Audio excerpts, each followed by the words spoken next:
Hey guys, welcome back to another Weeb Wednesday. Today, I'm going to show you my manga collection.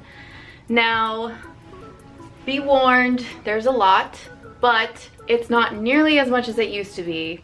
I actually sold probably over half of my manga collection in recent years past, so it's actually dwindled quite a bit. So, here in the front of the manga shelf, which we are throwing away when we move, sadly, because it's a little bit busted in the back. When you lift it up, it kind of falls apart, so oh well. So here we have, this is Dino's right here, Hunter x Hunter. Everyone should read this or watch it at least. We have volumes 1 through 32, it looks like. Is that all there is in the series so far? 33 is releasing soon, but after that there's a hiatus. It's so sad. Hiatus. It's so done at 32. It's done at 32. It's pretty much done at 32. Alright. Cool. And then we have these two. This was a throwback. I was happy to find these. I got these at a used bookstore. This is Saber Marionette J. I really loved this when I was little, so it's really kind of there's a, what do they call them? Fire alarm test going on in the hallway, so whatever. That's kind of annoying, but yeah, so this is kind of a perverted one. See, like, boobs. And then we have Saint Tail. I cosplayed this at Anime Expo. I was really excited, and this is like one of my favorite old school mangas and animes. Volume 1 through 7. There's that. And then we have, ooh, this one was hilarious. I highly recommend this. This is Junji Ito's Cat Diary, Yon and Mu, from the creative Uzumaki. If you're into horror manga, highly recommend this guy. You should get Uzumaki too. So that one's really good. And then here we have my favorite of all time, We Were There. This manga, it's a Shojo beat manga, and it's volume 1 through 16. This is volume 16. It's actually thicker than the rest of them. Whoops, that's a fact. This one, when it comes to Shojo beat manga, like, I really like Shojo manga and anime, but this one is definitely my favorite. It made me cry in probably every volume past a certain point. I won't say anything about the story, but it's really good, and that's why it's at the front, because it's my favorite. And then we have my Korean manhwa. We have Sugarholic. I can't even remember what these are about. When it comes to manhwa, like, I really like it. It's kind of like drama heavy, like Korean dramas, of course.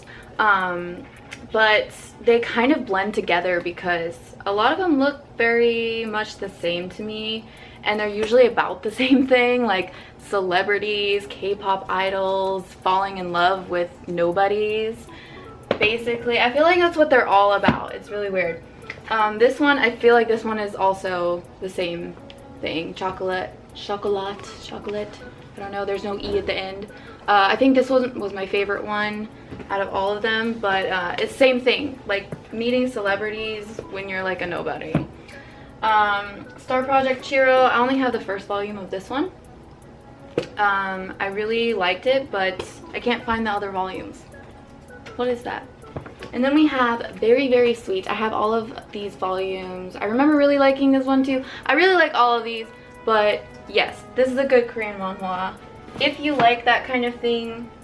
And this is the last Korean manhwa series that I have, 13th Boy. I cannot remember what this one was about. And then we have one of my favorite series, Genshiken, and then this is Genshiken 2, season 2, or second season it says. And I really recommend these ones. Manga format, although the anime is very much goes along with the manga. So I actually really like both the manga and the anime of this together. I think it should come in pairs. Like, you should really consume both of them. They're really great. The music's really great, everything.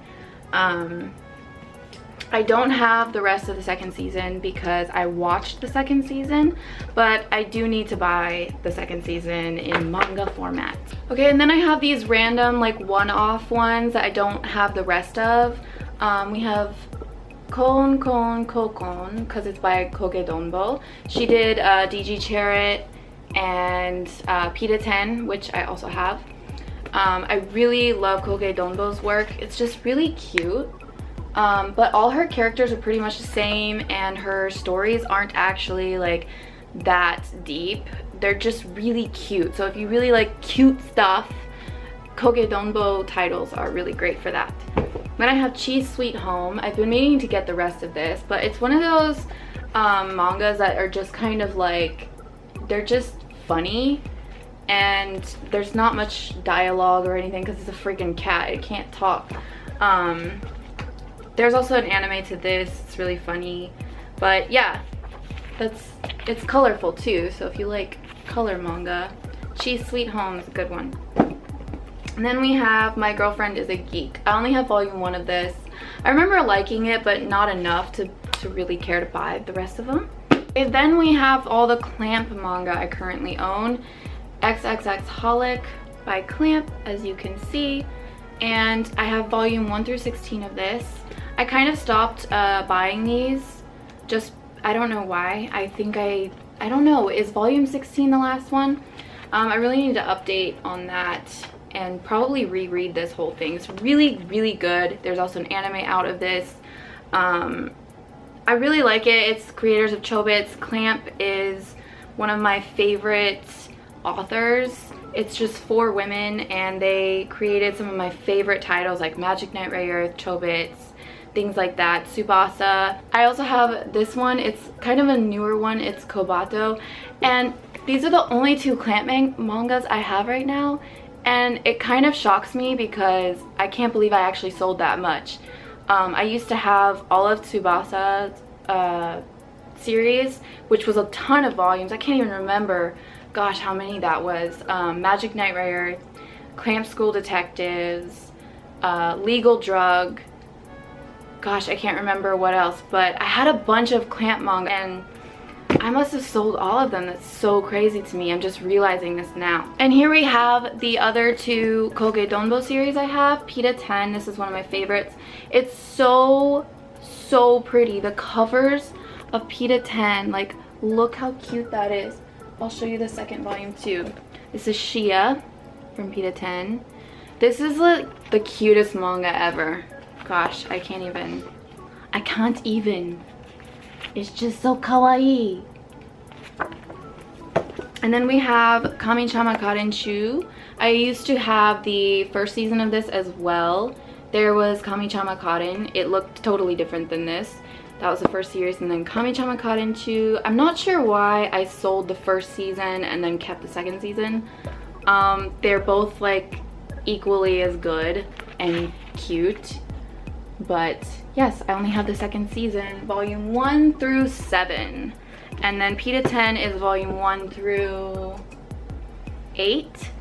And I also have the official fan books, volume 1 through 3 of Pita-ten. I'm not sure why I bought these. I also have Sailor Moon, the new ones, volume 1 through 3. I stopped buying them because there was a lot, and I was like, I've already read all this.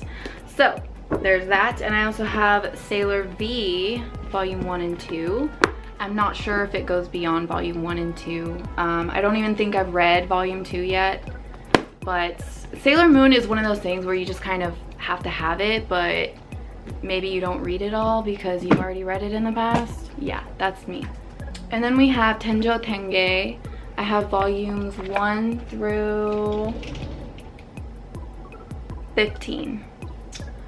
1 through 15, wow. This was old CMX ones, and then it turned into, they had a different look after a while. So this is like volume 1 and 15. It's so weird.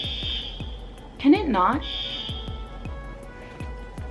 So yeah, it looks totally different. Volume 1 and through 3 looks like this, and then volumes 4 through 15 look like this. So weird and not continuous. Mega Tokyo. This was a web comic by Fred Gallagher, and I have volume 1 through 6. I think this is all of it. And I actually got the first volume signed by him and his friend and his wife. I have his wife's signature. It says Fanime 2004. So that just means that I think they live in like Michigan or something, and they traveled to Fanime for this, and they drew little stick figures and a little guy here. I don't know what that is. Oh, man, 2004. So old. But yeah, this one's really good. It used to look like this, and then he progressively turned it into like an actual manga. So that's really cool. I highly recommend it. I think you can get all of this story for free online, because it did start out as a webcomic for free. Check that out. Then we have Aiotaku. This one was really funny. Struggle in Akihabara. It's just about an otaku. And then we have Get Backers. This one I sold all of, and then I bought it back because it's just that good. Alice on Deadlines. I can't remember what this was about, but I thought it was funny. I remember there was like a skull guy in here. I don't know. Let me know if you've read this below and what you thought of it. I just thought it was like a kind of funny, cute manga there. I have volumes 1 through 4 of this title. Last but not least is my One Piece mangas. I also sold all of these, and then Dino bought these back for me. I was so excited. This is the East Blue and Baroque Works box set. It includes volume 1 through 23, and it looks cool. And then we have this box set. It's the Skypiea and Water 7 box set. Includes volumes 24 through 46. Yay! And I also have a random volume from my first collection, which is volume 66. And now I'm kind of just reading them online. Yikes. But I probably will just buy all of them eventually as they come out in English. Back here, I will show you Dino's collection. It's just Dragon Ball Z 1 through 26. And then Yu Yu Hakusho 1 through 19, which I think is all of them. I'm pretty sure it's all of them. And then we have random Dragon Ball ones. It's like totally out of order there. But yeah, that is my general manga collection. Oh, and we have One Punch Man here as well. Volumes 1 through 3. Oh, these are pretty. They're so new and crisp. That is it for my manga collection, and now I will show you my comic. Okay, and here we have all my old comics. So these are just like, these are all manga, but they're 1 chapter each. And yeah, this is when they used to sell these. So there's no easy way to do this, so I'm just gonna start with Dragon Ball. Here's a bunch of Dragon Ball comics. And very quickly, some Dragon Ball Z comics. These are like all out of order too. And then here we have Outlanders. I only have 1 of these. And then Caravan Kid and Raccoon. These 2 are by the same person. This is by a different person. And then we have Fantastic Panic, one of my favorites. We have these Tokyo Pop Chicks comics, which is basically Tokyo Pop's version of Shojo Beat. And it's just 1 chapter of these titles. So Sailor Moon, Clover, and Julene, and Peach Girl. These were like the popular ones back then. And I have a bunch of these. This was in 2001. How crazy is that? Wow. I feel old. Okay, and then we have, this is my Rumiko Takahashi pile. I have 1 Pound Gospel, Mermaid Forest, Mermaid's Dream, blah blah blah, Mermaid's Mask, Maison Ikoku, and Urusei Yatsura. I have a bunch of Urusei Yatsura Lum. And then we have the one-offs, which are, I have a couple of Slayers special there. And then we have Miracle Girls, Street Fighter, Hyper Dolls, Corrector Yui, Dragon Knights, Battle Angel Alita, Hurricane Girls, Antarctic Press, Change Commander Goku, No Need for Tenchi. Who remembers Tenchi Muyo? I love that one. Masked Warrior X Magical Mates, Pixie Junket, I have 2 of those, Evangelion, Neon Genesis, Shadow Lady, this one is really good, this is really cute. This one is Dark Horse, I think, yeah. Dark Horse, Usagi Yojimbo, also Dark Horse, and Record of Lodoss War. There's a couple of those. Record of Lodoss War, that was really popular back in my day. And then we have Kamui, A Genuine Ninja Story, and then Gojin. So these are all my random comics that I used to read when I was little, and I still have them. So yeah, I keep them in my comic box over there. So yeah, that's it for my manga collection. I hope you enjoyed, and I will see you in my next video.